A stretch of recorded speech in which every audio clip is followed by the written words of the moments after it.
s'est transformé et qui est devenu une entité qu'on appelle homme. Nada. Bien le frère, Dieu t'a créé à son image et à sa ressemblance. Dieu, c'est une personnalité d'exception mais qui est résolue. Au commencement, Dieu créa, décision volontaire.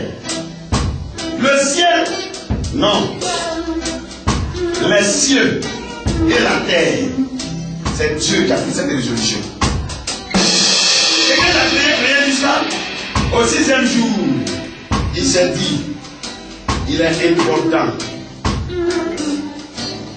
J'ai créé les moutons, j'ai créé les arbres, j'ai créé les minéraux.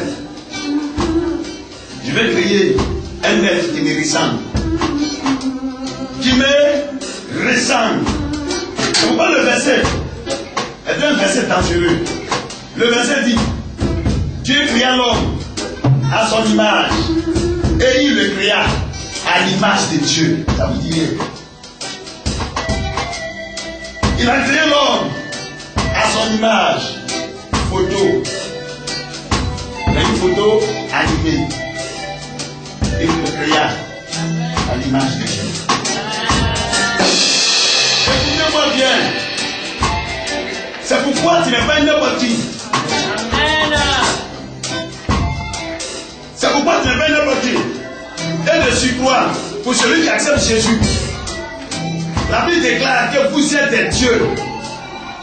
J'ai dit vous êtes des dieux. Mais malheureusement, vous mourrez comme des princes quelconques. Le psaume 82. Eh bien, c'est un prince, il est quelconque.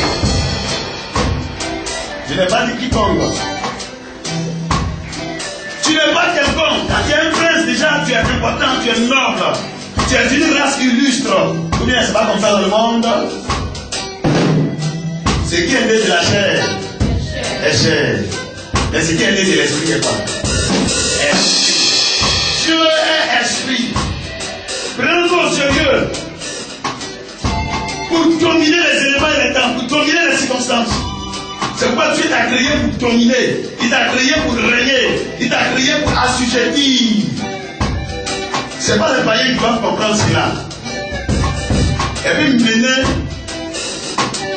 nos vies au gré de leurs humeurs. Non. Tu dois être au nombre de ceux qui voient les choses se dérouler, des choses qui se passent. Tu dois être au nombre des gens qui subissent les choses qui se passent. Elles sont les subissent seulement qui constatent. Dieu t'a pas créé pour cela. Dieu t'a créé pour être au nombre de ceux qui mettent les choses en mouvement. Dis en mouvement. Dis en mouvement.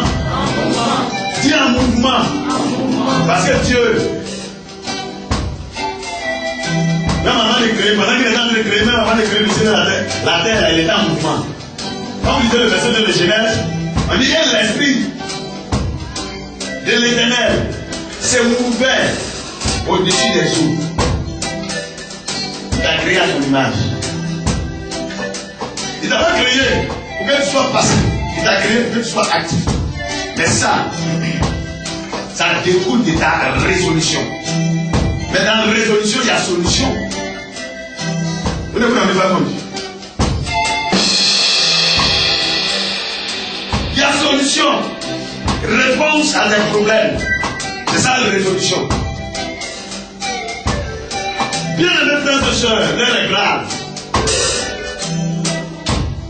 En réalité, quand un chrétien prie, il prie par résolution. C'est-à-dire quand il demande au Seigneur, Père, fais ça. C'est parce que tu as résolu que la chose se passe comme ça. Vrai ou faux? Vrai ou faux? Vrai ou faux? Quand tu pries pour ta vie, quand tu pries pour ta destinée, quand tu pries pour les aspects de ta vie, tu vas avoir du travail. Mais en réalité, c'est ce que tu as résolu.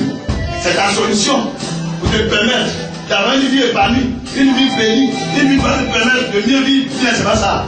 Pour avoir un mieux être, ou bien c'est pas ça. Tu es condamné aux esprits. Tu es condamné aux esprits. Si tu as compris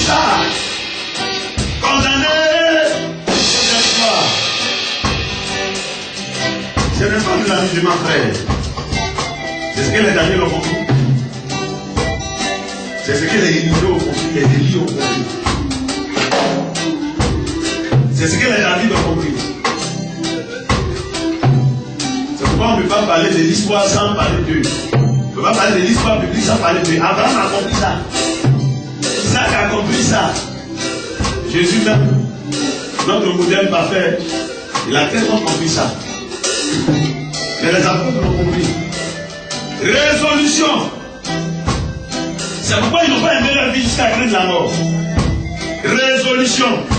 C'est le temps. Résolution. C'est le temps. 2 Corinthiens 6, verset 17 à 18.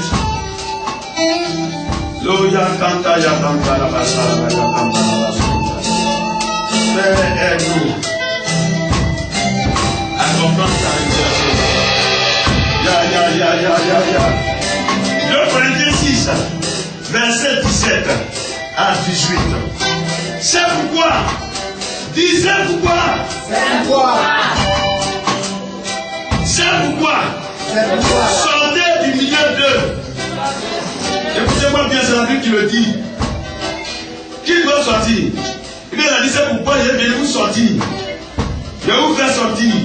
C'est pourquoi sortez du milieu d'eux et séparez-vous. Et séparez-vous, dit le Seigneur. Ne touchez pas à ce qui est impur. Et je vous accueillerai. Je serai pour vous un père. Et vous serez pour moi des fils et des filles, dit le Seigneur Tout-Puissant. C'est toi qui prends la résolution. C'est à partir de ta résolution que tu deviens enfant de Dieu. C'est à partir de ta résolution que tu commences à régner comme Christ. À partir de ta résolution.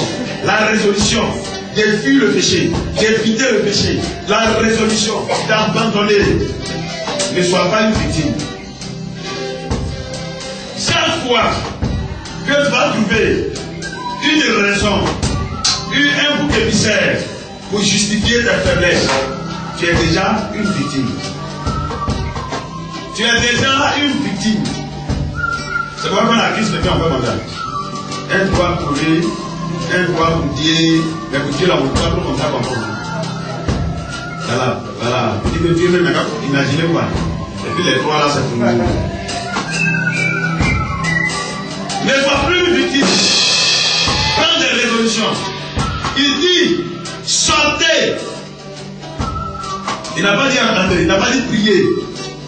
Mais quand tu as fini de jeûner, prier là, c'est pour avoir la force, pour prendre la résolution pour sortir. Pour abandonner le péché, pour abandonner la mondanité, pour abandonner l'échec, pour abandonner la voie de la défaite, la voie des difficultés, pour abandonner la voie de la toupie. Parce qu'à force de tourner en rond, on finit par devenir un siècle. Tu n'es pas né pour être un siècle. Ça, c'est un proverbe chinois qui le dit. Tu n'es pas né pour finir un siècle. À des résolutions, le succès est obligé de s'engager. Engagement. C'est pourquoi sortez du milieu d'eux et séparez-vous, dit le Seigneur. Ne touchez pas. C'est toi qui prends la résolution de ne pas toucher. Dieu te donne un conseil. Il te dit ça, si tu fais voilà tel problème, tu vas abandonner tes difficultés. Le salaire du péché, c'est la mort. Et en Jésus, par le sang de Jésus, le Seigneur nous donne la force de vaincre. Le Seigneur nous donne la force de triompher. C'est qu'on ne pouvait pas faire. Mais en Jésus, nous avons la puissance pour vaincre. Alléluia. Donc la puissance derrière notre résolution là, qui fait que notre résolution devient réalité, c'est le Saint-Esprit. C'est la vie de Dieu, c'est Dieu lui-même. C'est pourquoi il dit, je serai pour vous quoi? Un père, une souche de vie, de bénédiction. C'est ce que Père veut dire. Je serai pour vous une souche de grâce, une souche de bénédiction. Bien le Père, Satan, dit Satan, ne peut invalider votre décision prise en conformité avec la parole de Dieu. Il ne peut pas invalider cela. Satan ne peut pas invalider cela. Il n'a même pas le pouvoir. Mais beaucoup de chrétiens, malheureusement, ont donné ce pouvoir à Satan. Et c'est pour cela qu'ils sont dans le péché. Et c'est pour cela qu'ils sont dans les difficultés. Et c'est pour cela que les affaires ne progressent pas. Et c'est pour cela que leur vie n'évolue pas. Et c'est pour cela que tout ce qu'ils font, ils n'avancent pas. Non, le diable, non, le diable, non, le diable, non, le diable. Non, Satan ne peut pas empêcher. C'est pourquoi il est écrit dans Romains 8, toutes choses concourent au bien de ceux qui aiment Dieu.